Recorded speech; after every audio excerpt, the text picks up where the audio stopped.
Coming up on this week's show, we talk to audiobook narrator Finn Sterling, the voice behind our book, The Hockey Player's Heart. Welcome to the Big Gay Fiction Podcast, the show for readers and writers of gay romance fiction. If you can read it, write it, watch it, or listen to it, these two guys are going to talk about it. Now, here are your hosts, Jeff Adams and Will Knaus. Welcome to episode 136 of the Big Gay Fiction Podcast. I'm Jeff from JeffAdamsWrites.com. And I'm Will from WillKnaus.com.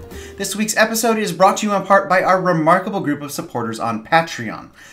We want to give a big thank you to Kendra, who this week upped her pledge. Yes, thank you, Kendra. That's awesome. We'll have more information on how you can help support this show in just a few moments.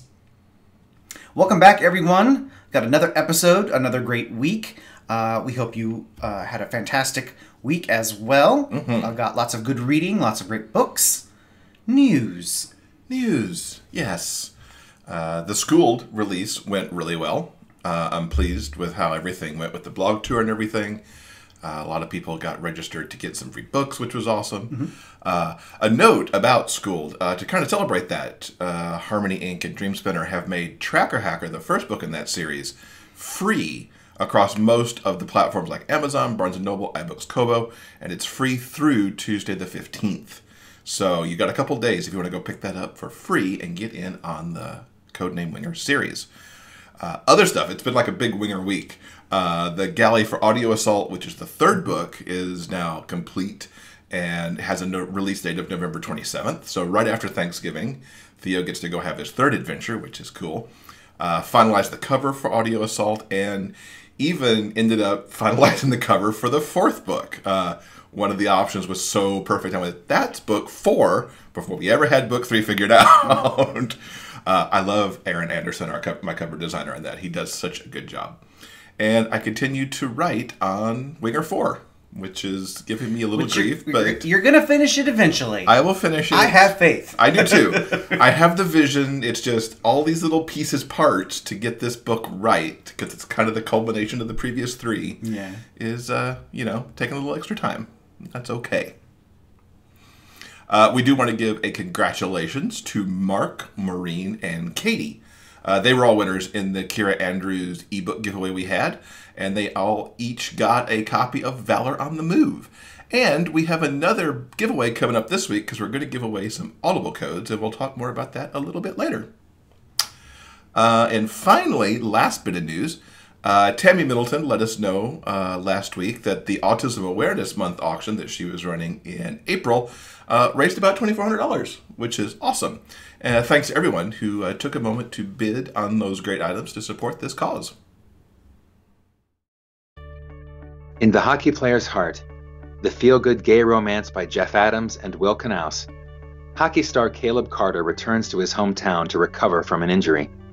He never expects to run into his one-time crush at a grade school fundraiser. Seeing Aaron Price hits him hard, like being checked into the boards. The attraction is still there, even after all these years, and Caleb decides to make a play for the schoolteacher. You miss 100% of the shots you never take, right? Aaron has been burned by love before and can't imagine what a celebrity like Caleb could possibly see in a guy like him. Their differences are just too great. But as Aaron spends more time with Caleb, he begins to wonder if he might have what it takes to win The Hockey Player's Heart. Get The Hockey Player's Heart in ebook, paperback, or as an audiobook performed by me, Finn Sterling, wherever you buy books.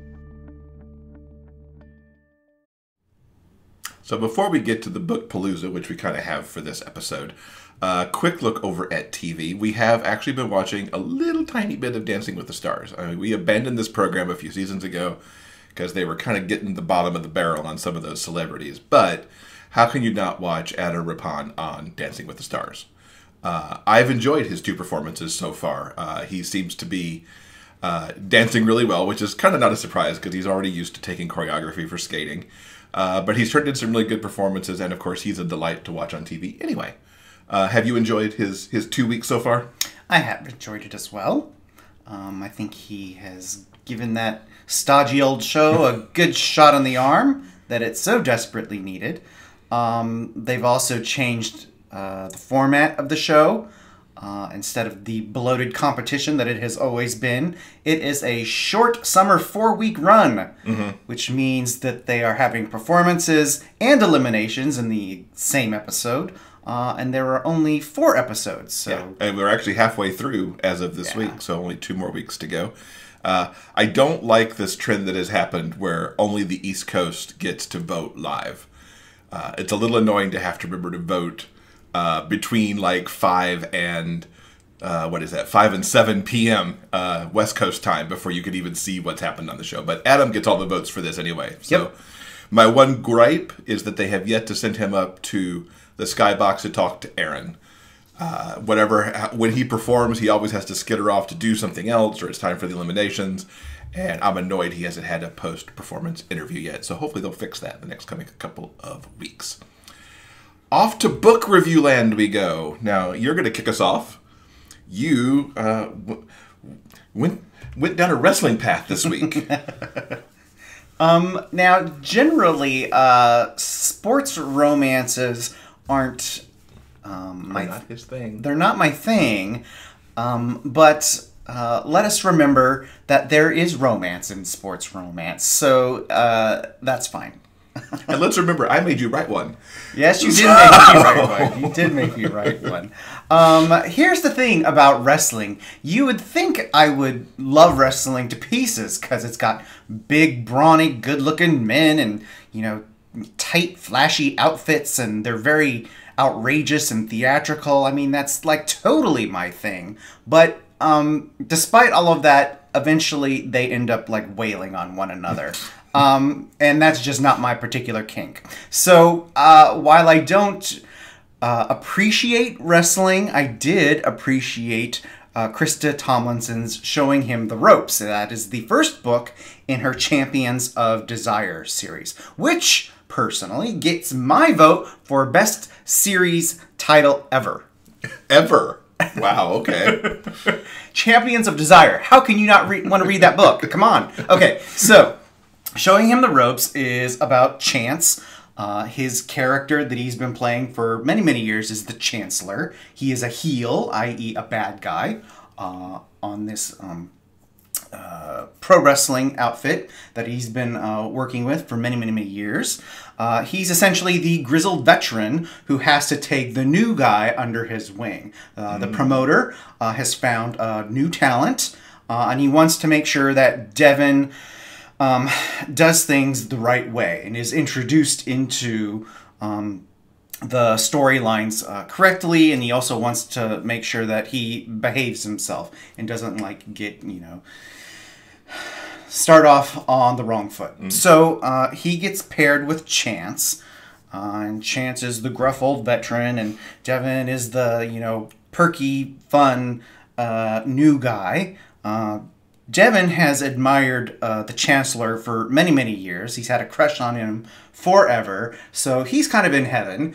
Not only is he getting his big shot at pro wrestling, he is rooming with the guy he's been in love with for many, many years. There's a lot. Initially, there is a ton of attraction. Of course, they're both, sexy, virile men.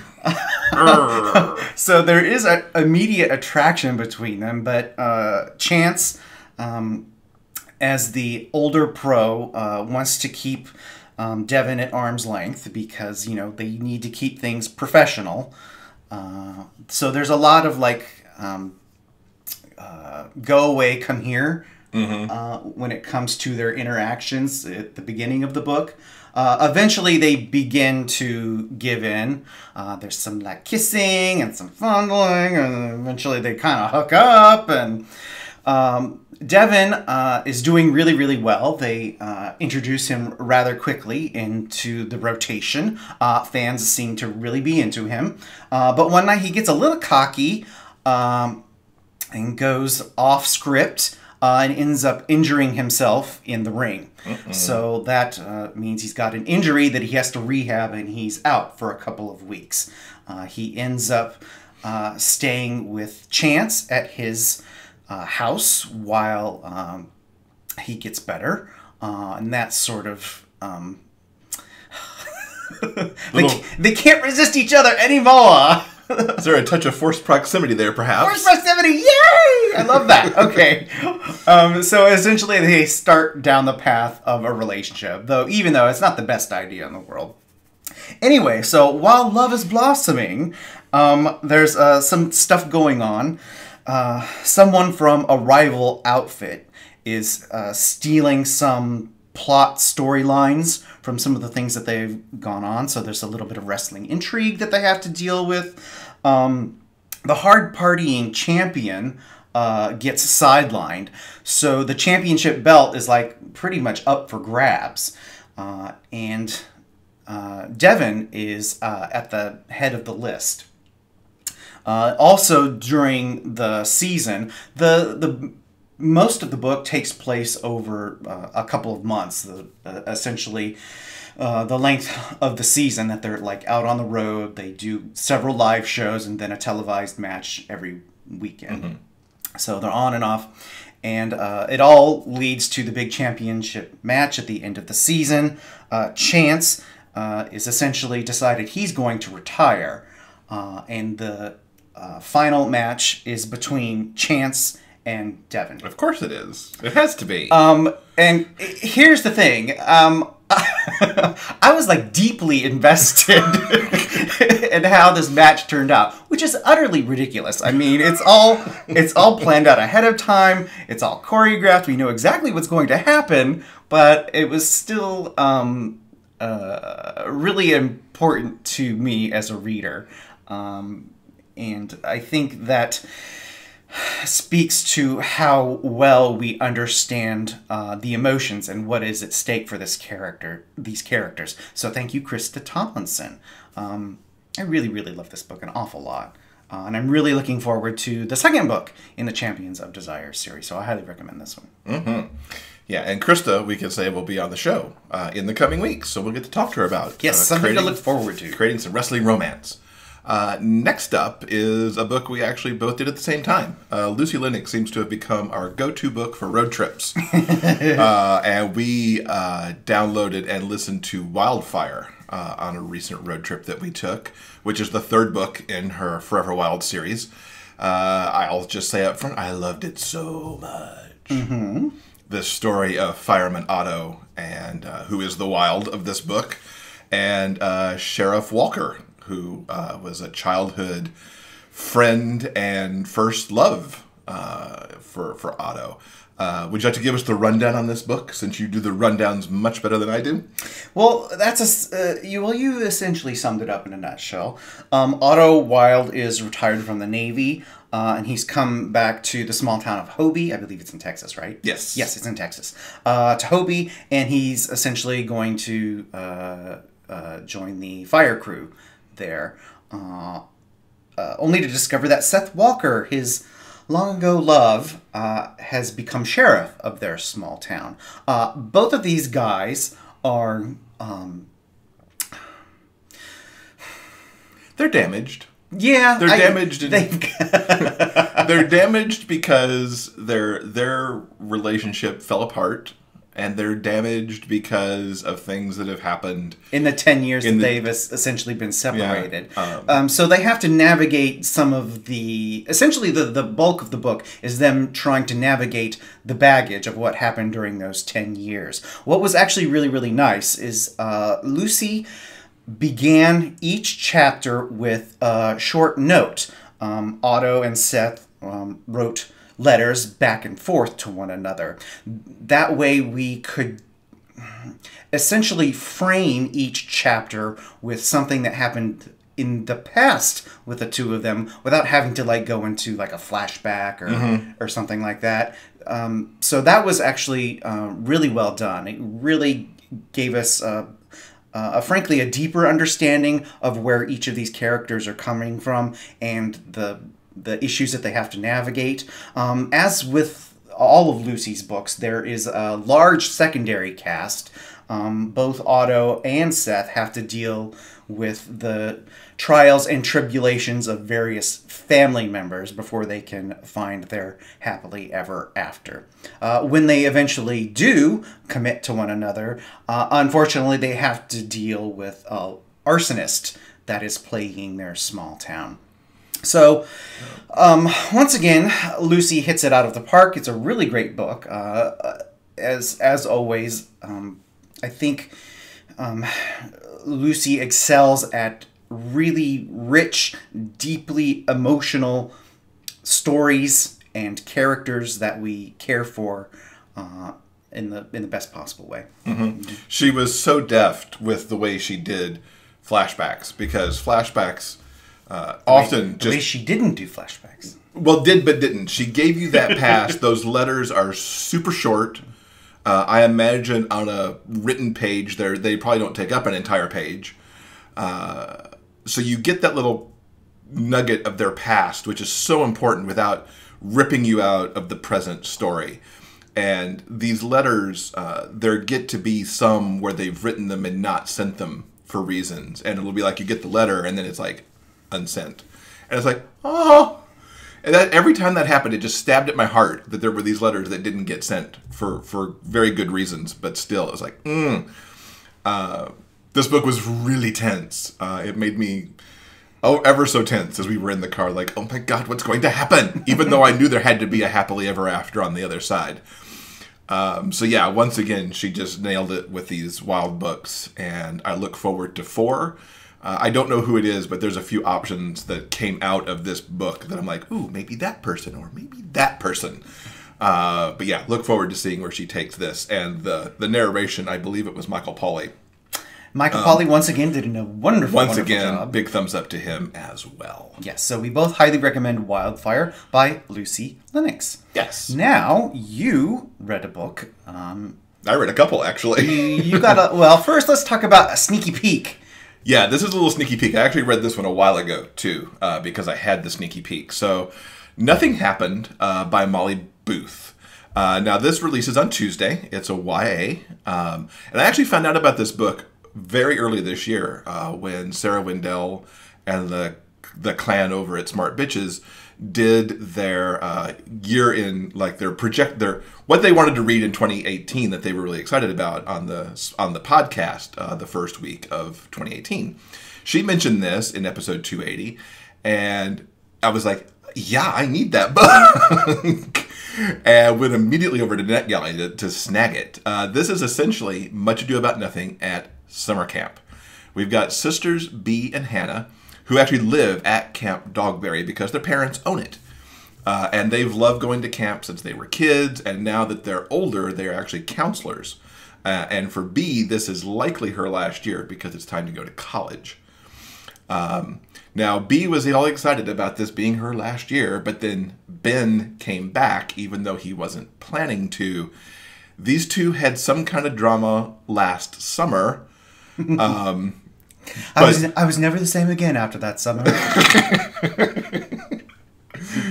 Oh, my husband. Yeah. And the interesting thing that winds its way through this book, which does use flashbacks, but uses them as a good storytelling device here, is that Bea and Ben have very different recollections on what happened or did not happen between them. And it's a really interesting look at how perception is really everything. And it's one of those things that you could look at it in one way. It's like, well, why aren't these two talking to each other about this? But then as their perceptions are so different, you also kind of get why they aren't. But they do eventually sort it out, as all good kind of romances happen, even in the YA genre. Meanwhile, on the other side of things, Hannah has actually developed a crush on Claudia, who is a very rather insecure young woman. And that relationship gives this troublemaker John just so much drama to create as he tries to play one against the other and create a ton of drama around what's happening with these two. And you kind of want to punch John in the long run. I will say that all this drama that unfolds as they try to keep camp going, and they're all doing their counselor things, and by day making the kids have their good time, and at night kind of all this stuff unfolds during counselor parties and stuff. It all comes down to one kind of epic final game with the counselors of Capture the Flag, which I've never been to camp, so I don't know what that experience is like. But I now feel like I've been to camp because Molly just laid all of this out in such a great way. How session to session happened. Kids come in, kids go out, kids get to do this, the counselor's doing this. And so, yeah, I kind of feel like I've been to camp, which was kind of cool. She also very deftly handles this large cast of characters, which she also moves POV around. So it's not just Bee's book and it's not just Hannah's book. Each chapter heads off with whose point of view you're in, whether it's the girls, it could be Ben, it could be Claudia, it could be John, it could be somebody else, and it all blends itself together really well, so you're getting the POV that you actually needed for that moment. The relationships played out great. I think she had all the angst of kind of growing up with, what can I tell this person? Did this really happen? Am I going crazy? I loved it, and it does end upbeat, and I think it's a great summer read. If you like YA, you could pick it up. You could pick it up for your, if you've got teens in your life who like to read this kind of book, I highly recommend it. It's Molly Booth's Nothing Happened. Cool. So yeah, give that a look.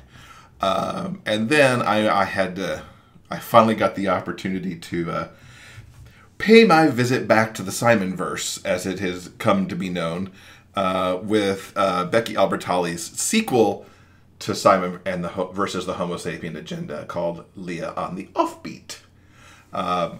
No joke, I love this book, of course, because I'm kind of predisposed to love it. I did the audiobook of it, which is voiced by Shannon Purser. She did a great job with Leah. She gets... Leah, if you've read Simon or you've seen the film, you know that Leah is kind of this quirky, sometimes shy, sometimes gruff young woman. And you find out in this book, some of her insecurities. She's not as rich as her friends. She's got a single mom. They live in not the rich part of the neighborhood. So all that kind of weighs on her, that she's got all these friends who have all these opportunities and lead these great lives with, all the right parents and everybody's together. And then there's her, and that kind of weighs on her a little bit. She's got some body images in there. She wonders... She's very creative. She plays the drums, she draws, but she's not convinced of her creativity. So she's got all those, kind of hang-ups that one would expect. And we come to find out that she's also bi. And even though, she's got the gay best friend in the world, she can't even figure out how to tell Simon this news or what to do with it for herself. I laughed, I cried. It's such a cliche to say that, but it's true. Of course, Becky nails everything in this book, from the characters evolving from where we saw them last in Simon. Simon took place during their junior year. This moves forward to senior year. So Simon and Bram are still together and are going strong, and everybody's looking at colleges and getting ready to go to prom. And I will say that the promposal between Simon and Bram made me cry because it was so cute.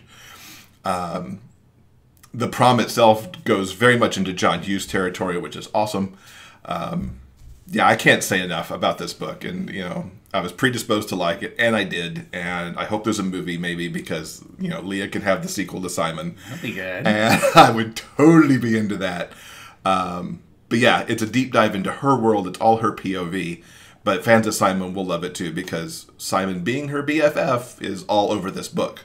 So yeah, pick up Leah on the Offbeat if you were into Simon. That's Becky Albertalli's follow-up, and it was great. Awesome. Now, if any of these books sound good to you, all you have to do is go to the show notes page at biggayfictionpodcast.com, and you can pick up any of the books we just mentioned. All you have to do is click on the little clicky links, and that will support this podcast through our affiliate links. Mm-hmm. Now, you can also support the Big Gay Fiction Podcast with a monthly pledge through Patreon. And for as little as 25 cents an episode, your pledge helps pay for the cost of producing and distributing this show. Every little bit helps. Absolutely. Truly, guys, we're very, very grateful. for everyone who has supported us through Patreon with their monetary support. But everyone who also talks this show up to their friends or leaves review on like iTunes, it all helps, and we all genuinely appreciate it. So when it comes to Patreon, Yes. you can get all the information at patreon.com/biggayfictionpodcast. That's patreon.com/biggayfictionpodcast. Did you know that podcasts love to get reviews too? Taking a moment to leave a review about the Big Gay Fiction Podcast helps us with the show's visibility online. Please take a moment to visit iTunes and leave a review. Your comments help other readers of gay romance discover this show. Thanks for helping us spread the word about the Big Gay Fiction Podcast. So for this week, we got the opportunity to talk to Finn Sterling. Finn is the voice, as I mentioned up front, of The Hockey Player's Heart, which we think he did a great job on. Also the voice of many other Dreamspinner books and some stuff by some other authors. And we'll talk about all that stuff inside the podcast? No, inside the interview. This is the podcast. And we talk about the giveaway that he's got for us, too. Shall we check that out? Yes, let's. I'm excited to welcome Finn Sterling to the podcast. Finn is the audiobook narrator alter ego of Jess Hanks. Jess was born and raised in Columbus, Ohio. He studied theater at Otterbein College and spent some time in New York honing his craft and touring the country. After leaving NYC and living in Fort Lauderdale and Memphis, he returned to Columbus and, in no particular order, formed a theater company, taught middle school at an all-girls school, middle school theater rather, recorded and released a couple of his own CDs, and joined a band called the Martini Affair, which performs all over Ohio and surrounding states. And by day, as if he's not doing enough, Jess is a realtor helping people find the perfect home. Welcome.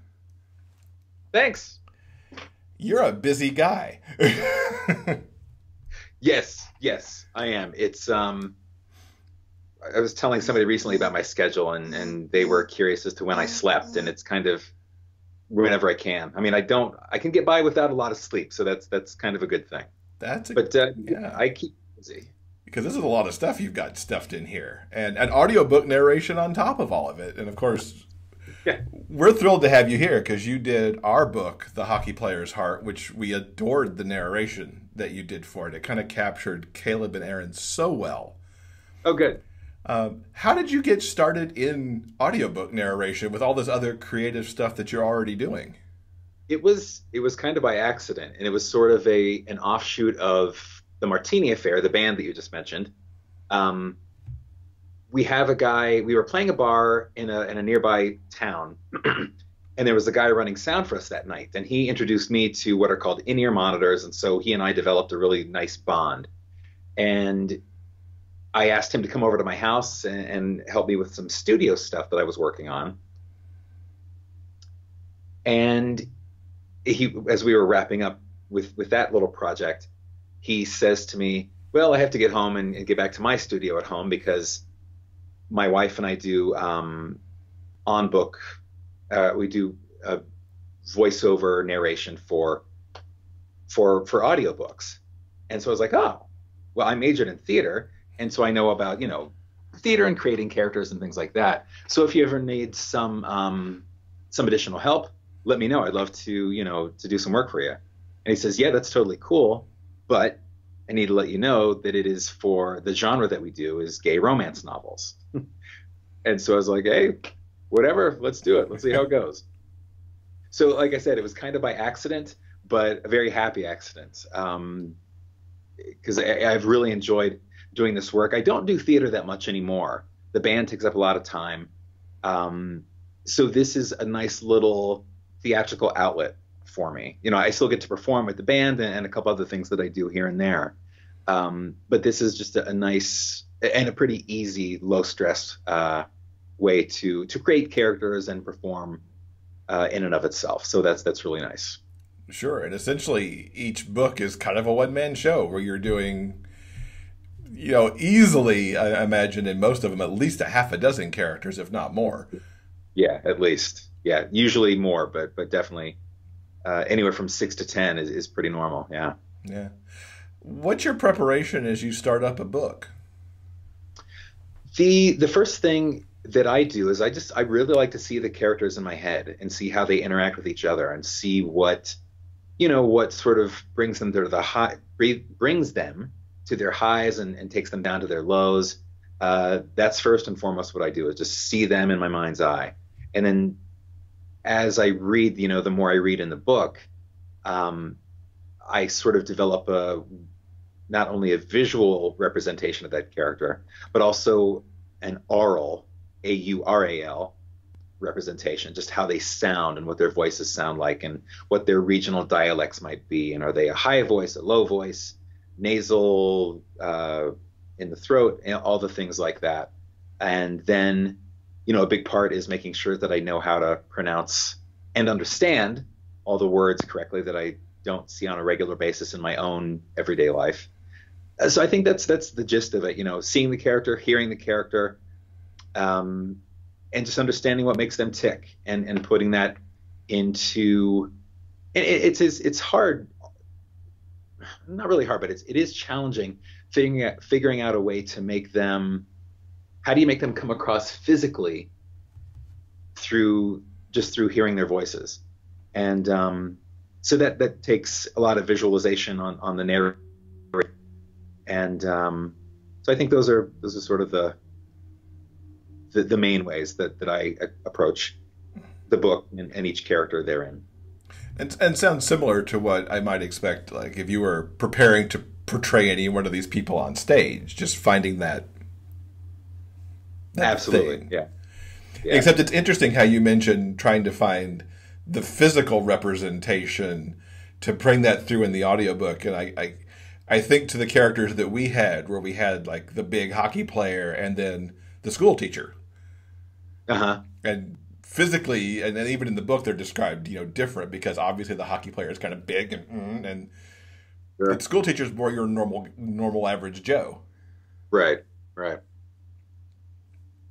Do you have a favorite type of character to play? I really like, there's two answers to this question. I really like the witty, borderline sarcastic, sort of snitty characters sometimes. They're just so much fun to play. And especially I did one recently where that character was the narrator, it was a first person narration. So I got to play him throughout the entire book. And those are just really cool because you just get to take it easy a little bit. And I like to do, when lines are funny, when there's a comedic line or a bit, I like to sort of play with it a little bit and do vocally what's maybe a little unexpected. So, having a character that gets to be that way throughout the entire story is a lot of fun. So those are my favorite characters. Mm-hmm. Just the ones that are, a little, they can sometimes be a little obnoxious, but they're fun. Yeah. What book is that? Can you give us a title? Stalking Buffalo Bill.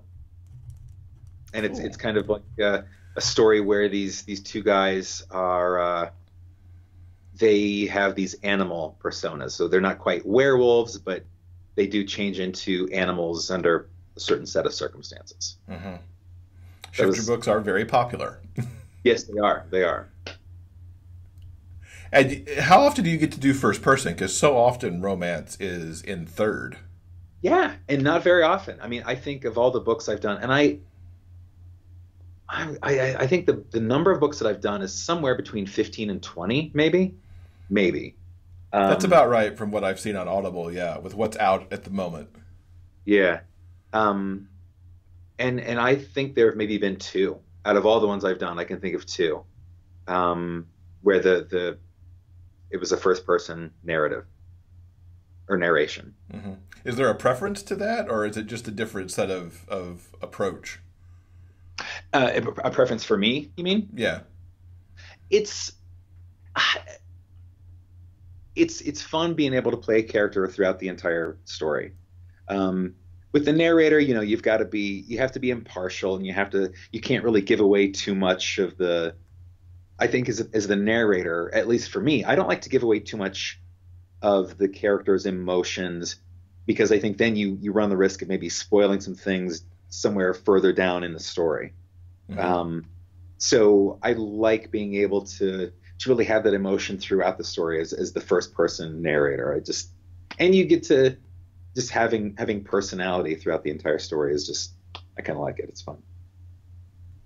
Do you think about, as you're creating character, how you need to differentiate book to book? Like, do you try to make it aware where you're not bringing the same voice into a different book?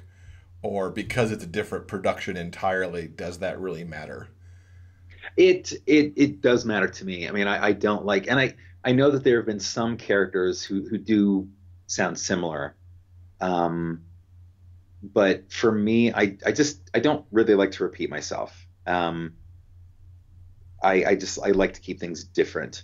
Just because, even though there may be some characters that are very similar in terms of how they're written or how their personalities, it's still a different person. It's a different person experiencing a different set of circumstances.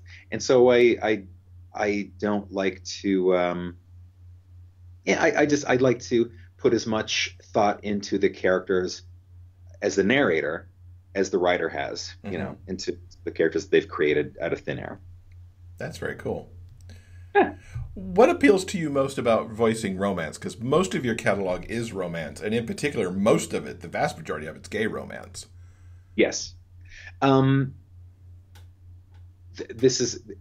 more technical than anything else, but it's because the subject matter is a little softer and in most cases, a little gentler, that it's easy on the voice. So, I can sit for, 3, 4, 5, 6 hours and not just be vocally exhausted by the end of the session. And it's nice. Romance is always nice. It's rarely is it an unhappy ending, and you're dealing with people that are, even though they're having some dark experiences and some cloudy moments throughout the story, they're optimistic, and they're putting their faith in another person, and they're putting their faith in themselves on some levels. So it's a nice mindset to be in, for that period of time. Yeah, that's certainly true. Now, I'll cop to something that I don't think I mentioned on the show when I talked about having listened to Hockey Player's Heart. But despite the fact that it's my book and I know exactly what's happening in the story, you did manage to make me cry a couple times. Oh, really? Yes. Do you get swept up in the emotion of the book like that when you're narrating it? And maybe did you take a moment or something? Or that's a really good question, and I'm trying to think. There actually, two things, and one of this is sort of a theater thing. I think any story, whether it's a play, whether it's a movie, even if it's a TV show or a book, you're dealing with people who are, while they may be normal people in their everyday lives, the writer has taken these people and put them in very important moments of their life, whether that's because they're in a romance that they never thought would ever happen, or whether it's because they have, gained superpowers, or because they've decided to take down a corporation, whatever. It's a big moment. And I think big moments, are often accompanied by tears of joy or tears of sadness, whatever, whether it's a good big moment or a bad big moment. And I actually do, now that you say that, I do remember getting a little choked up myself during Hockey Player's Heart. And I can't remember the exact scenes, but I do remember a couple times just getting a little, getting a little caught up in it. So to long answer to your pretty straightforward question. I think I try to get caught up as the characters. As the narrator, again, I like to be impartial, and I like to be sort of outside looking in. But as the characters, I think it's important. I think it's important to make the characters really experience what they're experiencing, and again, be able to share that and convey that to the listening audience, if that makes any sense. Yeah, it does, certainly. Now, as we noted, there's a couple of things that fall outside of gay romance, and you've got a couple of audiobooks that are male-female in the Indulging series, and you actually share narration duties there. Yes. What's that like to collaborate on something like that? One of the things that I really like about it is, and you asked earlier about, do I try to keep my voices distinct for each story? Women's voices are really hard because I have my speaking voice is kind of low.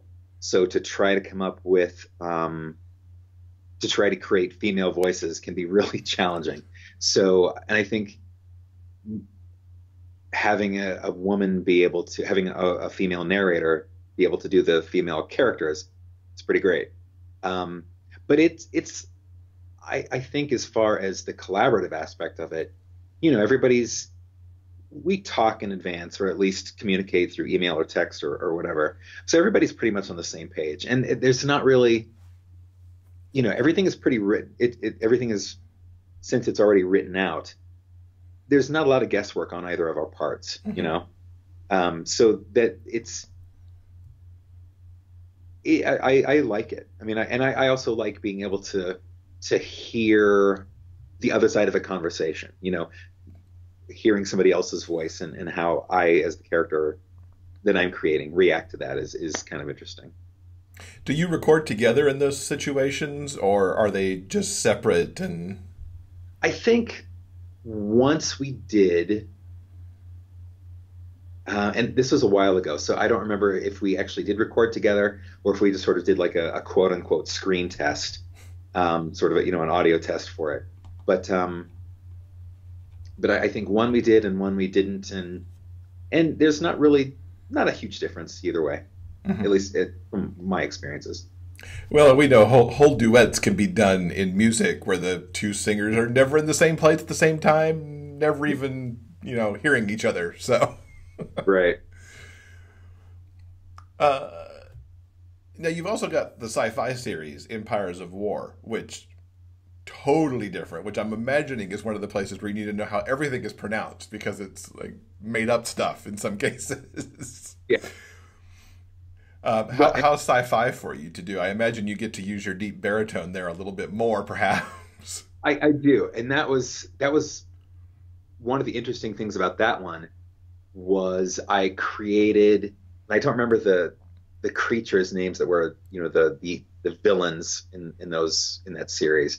But I created this really gravelly, low voice.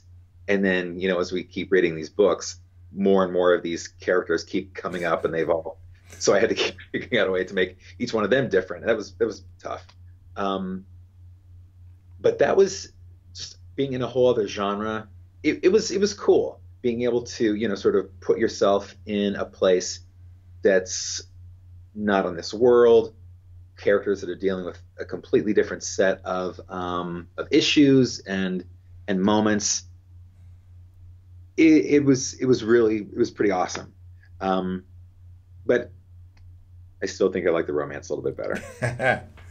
Which might negate this next question. Are there genres you'd like to voice that you haven't yet? Absolutely. I would love to do just like a straight up comedy book. I mean, just one that's written specifically to be funny.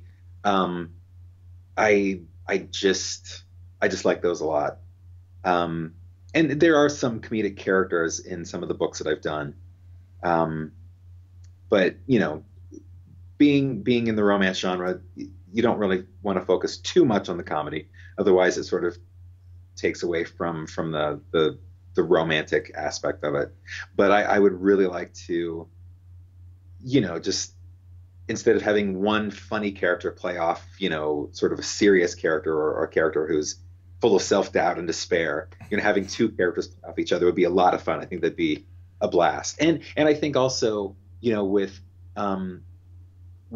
romance, your voices have to sort of fit into a specific kind of style. At least I think you can't go too far one way or the other, or it could get a little weird.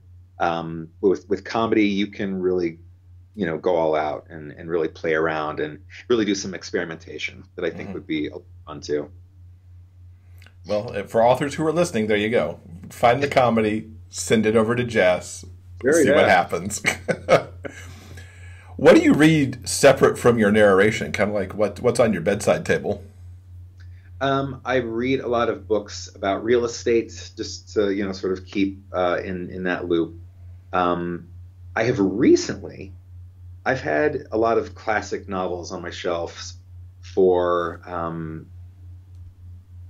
probably for the last 5 to 10 years, and in the last 2 weeks, I picked up Moby Dick, and just I've never really had any real desire to read it. Didn't read it in high school or anything. But I have been surprised at how much, what an engaging story it is. So that is the one piece of fiction literature that I've been reading in the last few weeks. And I haven't really picked up any fiction for a really long time. It's all been like nonfiction and biographies and things like that in the last several years. So it's nice to have, a little literary escape.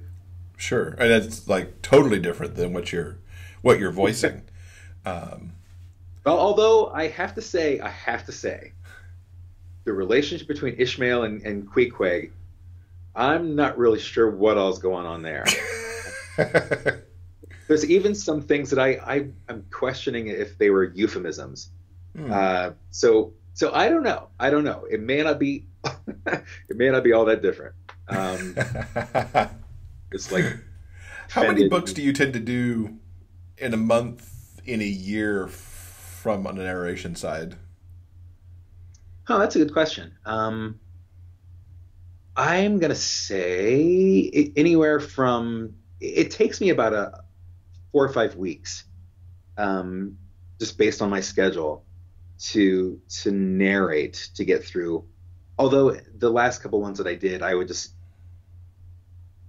knock out really long sessions during a work day. But I think a month. So anywhere from probably 8 to 12 books a year is about what I would do, I think. That's pretty cool.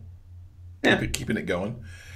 Let's talk a little bit about your music, just so that folks kind of know what goes on there. Now, you do have a CD available on iTunes. Yes. Which is pretty cool. What kind of music is happening over there? Because I have not had a chance to preview it before we got to talk. Okay.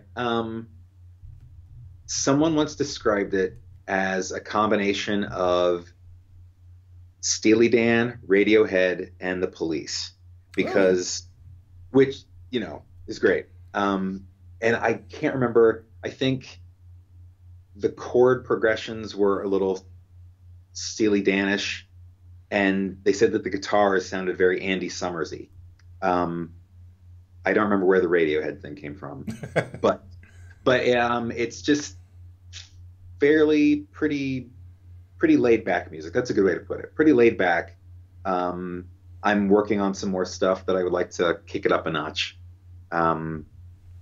But that's the best way I can answer that question.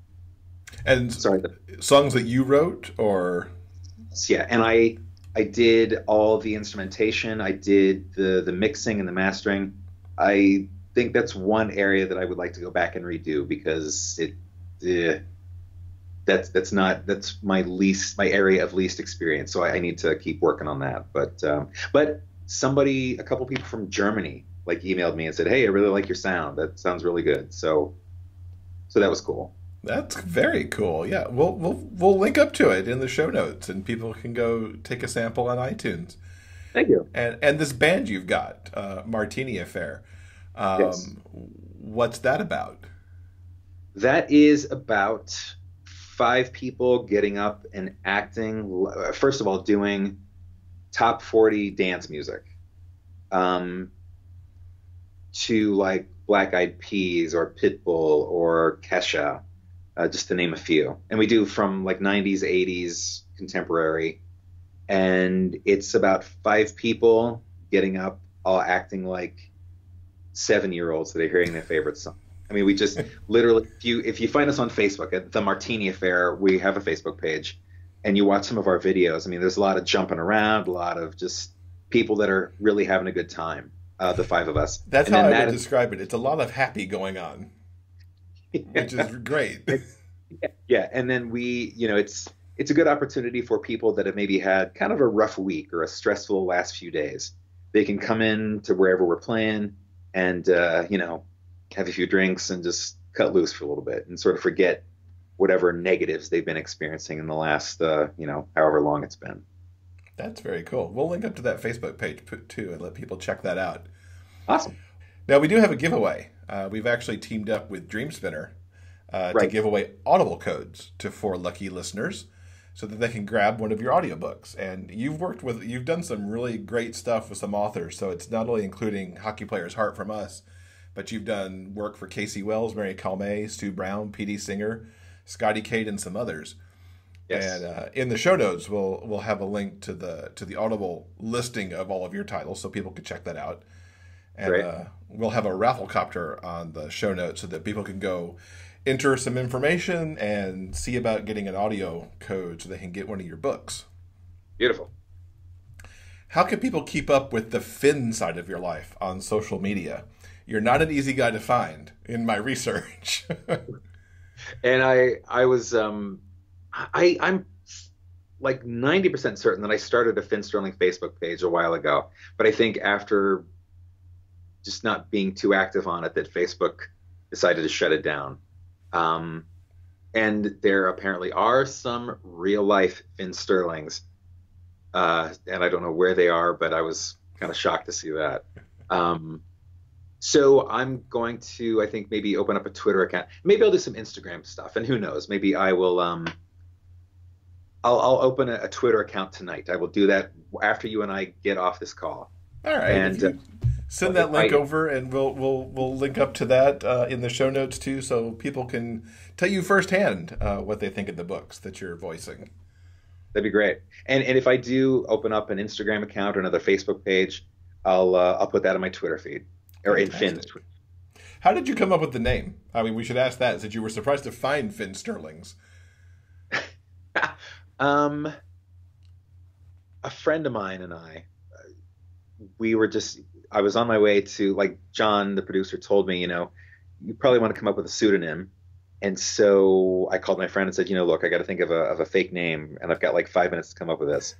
And so, I said I want it to be something pretty masculine, but I also want it to have sort of like a cool, kind of something like a cool first name too. And so I think I came up with Finn, and she came up with Sterling, if I remember correctly. But it was either that or vice versa. But so she was just helping me think of masculine, rock hard sounding names.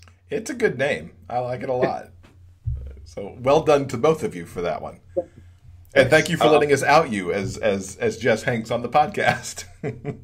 Sure. Well, Jess, it's been awesome talking to you. Thanks for hanging out with us. Thanks for a great job on Hockey Player's Heart. And when you have more books out, perhaps come back and talk to us again. I will, Jeff. My pleasure. It's been very nice talking to you. And thanks so much for getting in touch and asking me to do this. It's been great.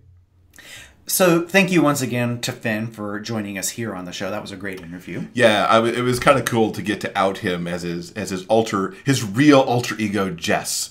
So that was fun, and hopefully everybody enjoyed getting to find out a little bit about him. I always enjoy finding out more about the audiobook narrators, because they're not always front and center out there. A lot like Iggy Toma, he is not out there a lot on social media. He just set up a Twitter account coming off of this interview, as we heard in the show, and he did in fact set that up, so that'll be in the show notes that you can connect with him on Twitter at least. As mentioned, we are in conjunction with him and Dreamspinner Press giving away 4 Audible codes. So 4 people will win 1 Audible code apiece, and you can go pick up one of Jess's titles. There's a raffle copter on the show notes page at biggayfictionpodcast.com where you can get your chances to win, and that raffle copter will be open through Sunday, May 20th. This is U.S. listeners only, because these codes are only good for Audible in the U.S. Yes. So I think that'll do it for this week. I think it will, yes. Okay. Guys, remember, no matter where life takes you, the journey will always be sweeter when you have a book. So until next time, everyone, please keep turning those pages and keep reading. For detailed show notes and the complete episode backlist, go to biggayfictionpodcast.com. New episodes are available every Monday on all major podcast distributors and YouTube. Thanks for listening. We'll see you next week.